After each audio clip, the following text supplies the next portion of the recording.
Here's my two inspectors again. They're still checking me out. We're here. They're still checking me out. Is it okay if I put the rest of the sheetrock mud up on the ceiling now? Just this time. Do you think it's dry enough? Yes. You think so? Okay. Well, here's my last patch. I was letting it dry just a little bit more, and see, there's still a little bit of moisture on it, but it's dry enough. All I'm going to do is put a tight skim on here. See where it's white, where it's whiter than everywhere else? That's all the way dry. But this discoloration, this is still drying a little bit because it's so thin already for skimming. I'm going to put a tight skim on this, and I can feel it, and it feels pretty much like I can wipe over it with my knife. Okay, so at this point I'm going to put a tight skim on just this area. I've got everything else on the ceiling ready to texture. And see all these other little patches? See, they're all pretty much dry. There's a couple that were a little bit deeper that are still drying. See that one right there? That one's still discolored to a certain extent, and I'll wait for that to dry all the way before I actually put the texture on there. And I'm going to put a skip trowel, but first, my next little project to do is I'm going to put a tight skim on here. I'm using the all-purpose joint compound. Make sure you use the right stuff, or you could use a topping material. You don't want to use a taping material. You can use the topping or the all-purpose joint compound. Let's do it. It's nothing to eat, Eddie. There's a poacher up there. I mix my mud up. I just put a little bit of water in it, just a touch, hardly anything. I'm using my 6-inch knife this time because I'm just going to do a tight skim on here. I don't have to use my 12-inch knife. For a patch such as this, you could get by with a 6-inch knife, okay? Because I'm just putting a tight skim over it. This is all I'm going to do. Can't tell. Yeah, that's right. You can't really tell. Well, looks like a wet. I'm just going to do it skim just like that over this entire area. It's going to take off any imperfections. Yeah.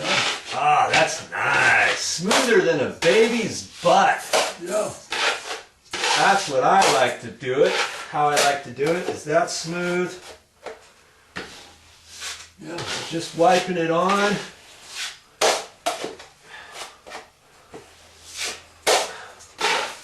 And wiping it off. And this gets out all the imperfections that you thought were going to show on the last coat that you did. Okay, you decide to do one more tight little skim like this, and you'll get it looking primo. Yeah. Yeah.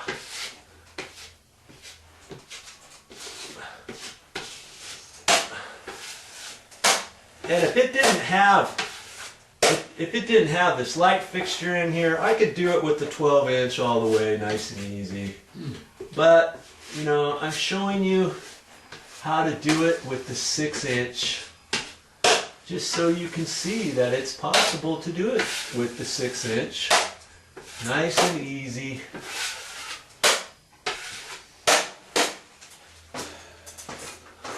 And I can keep moving my ladder back a little bit. I don't really like working way up over my head. You know? Well, you learn that. Get my neck all sore. You learn that. So I don't really want to do that. And each time I go over it, you see that I keep wiping it off onto my pan. You think, what's the use of putting it on? You're going to wipe off so much. Yeah. You know, can you just keep going like this? Yeah, you can, but it leaves little lines on it because you haven't wiped it off the excess. So I'm not really putting that much on,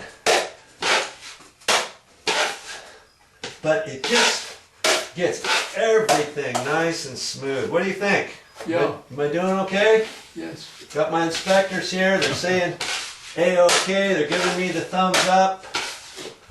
I guess I've been doing it correctly. Yes, thumbs up. Thumbs up, huh? Yep. Okay. Thumbs up, yeah, because you want to go, huh? No, want you to get it done. He wanted me to put this mud on sooner, but there's a right and wrong way to do just about everything. You don't want to put this on too soon.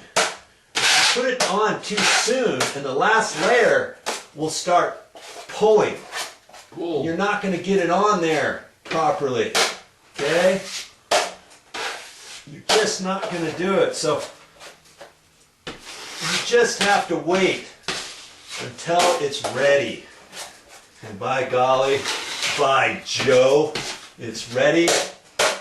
And just like that, we've got our patch nicely tight skimmed. We're going to let that dry now.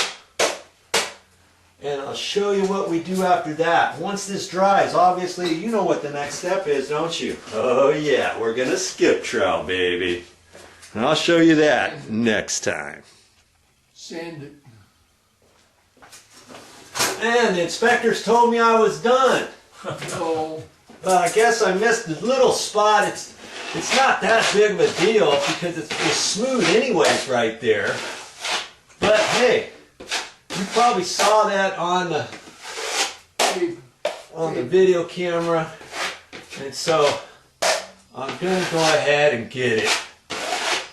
Alright. I think we got her. The important thing to remember is when you do a tight skim, you don't want to leave any high edges around the edge, okay? You want it to blend in tight so we don't see any of that patch. And before we skip trowel, what are we going to do around this edge? If you've been watching my videos, what's the next step after that? Once this dries, we're going to take a wet sponge. We're just going to go around the outside edge and kind of sponge it in so it kind of blends in so that you don't see any of this patch. And that goes for all these small patches too. Do I have to do that? Yes, I have to do that if I don't want any of those patches to show. There's a chance that some of those patches could show if I don't do that. Alright, but enough of that. That's for next time. I'm out. Well, that's all I got for this time. But I'll be back with more videos. Oh my.